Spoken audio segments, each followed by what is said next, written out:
Hey folks, back on the record with the R107 project here, and wanted to get into the purchasing of your R107. If that's something you've decided to do, how do you move forward with that? What do you look for? What do you avoid? What are the tips and tricks from someone who's done it wrong?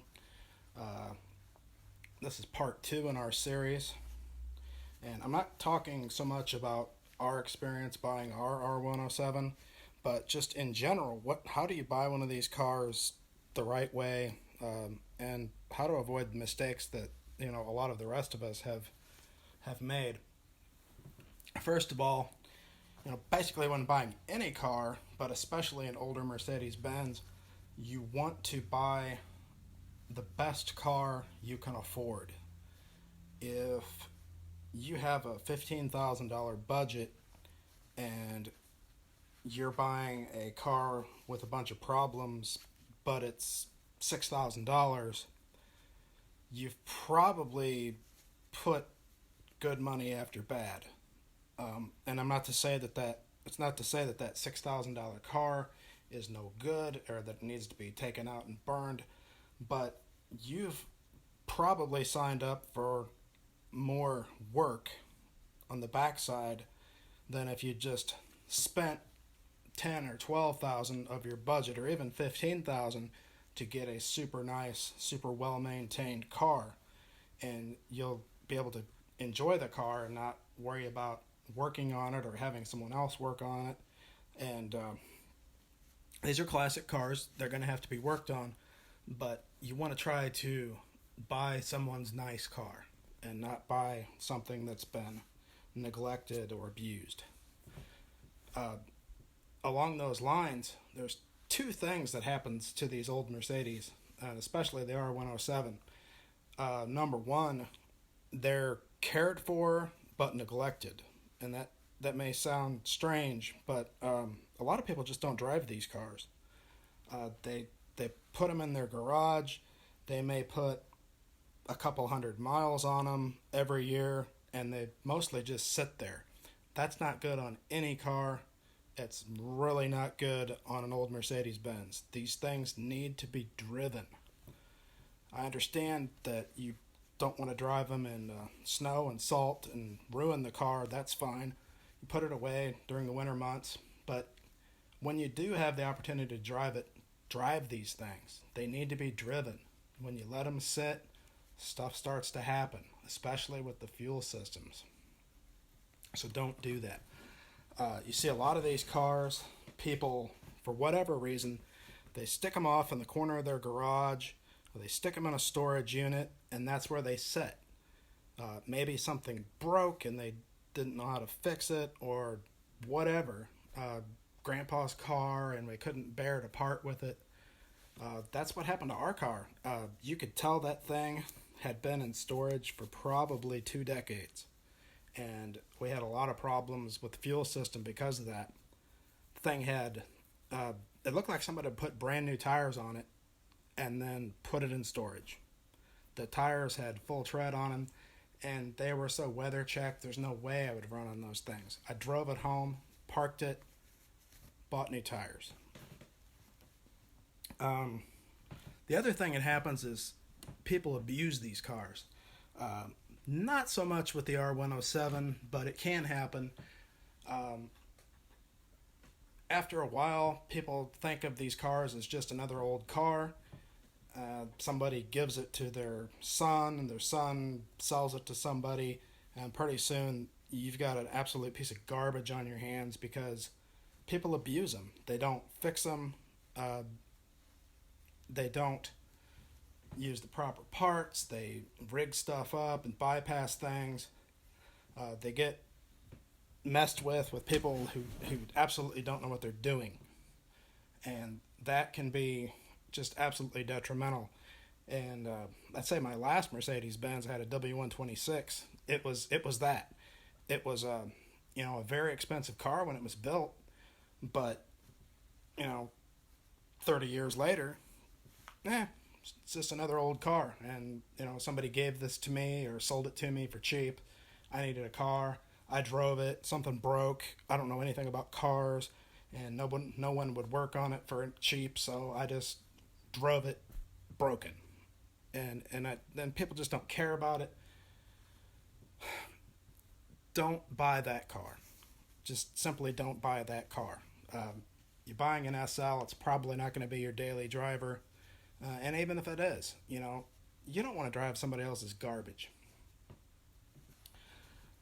Getting into the SL throughout the years, it came out in 71 with the R107.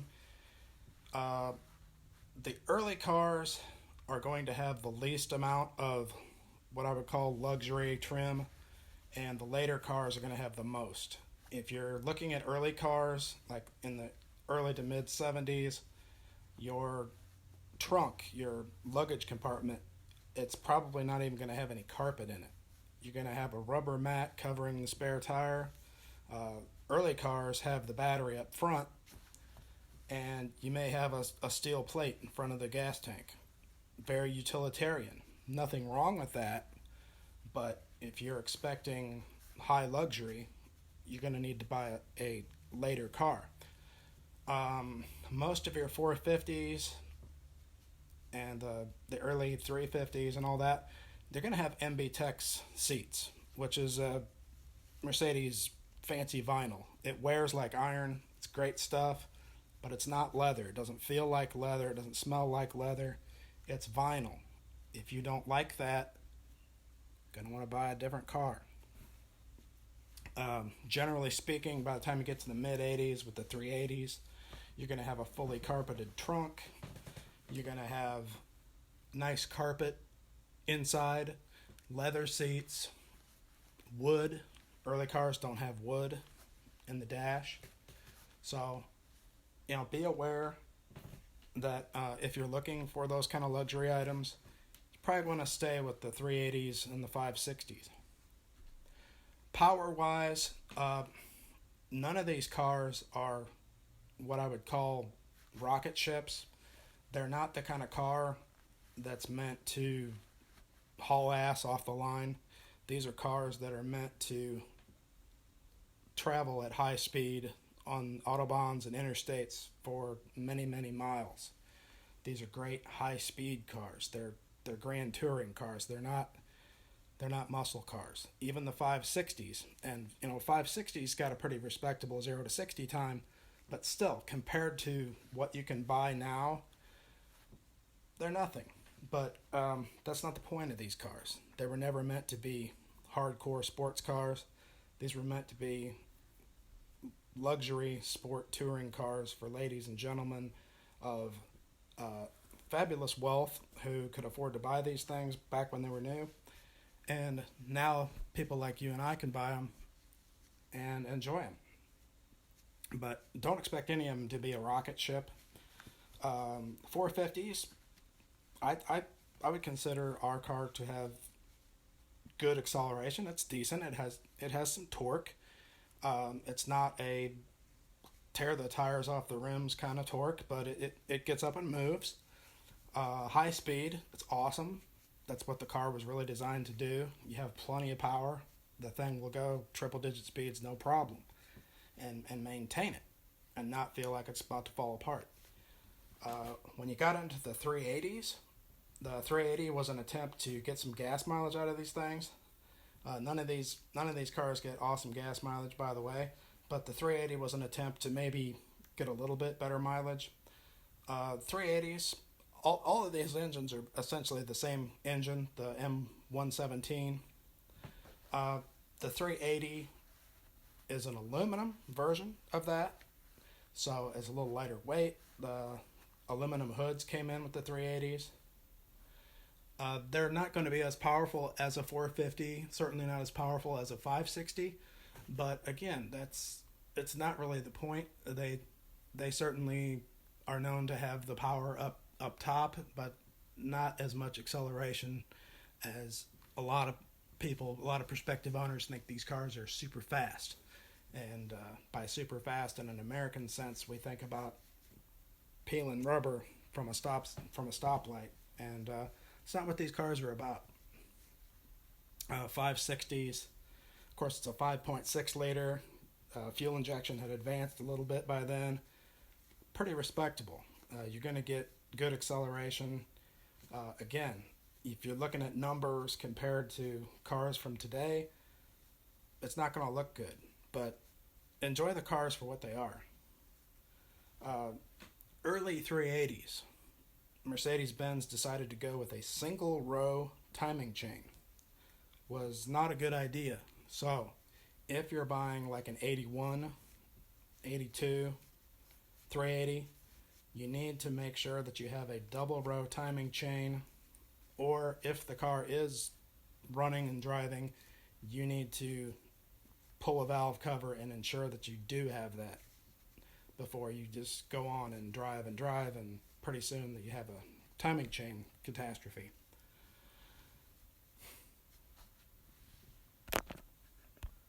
Buy the best car you can. Buy as much as you can, check it out or have it checked out. Do that. I understand with eBay and some of these other online auction sites, you're not going to be able to drive the car. So you are taking a bit of a chance.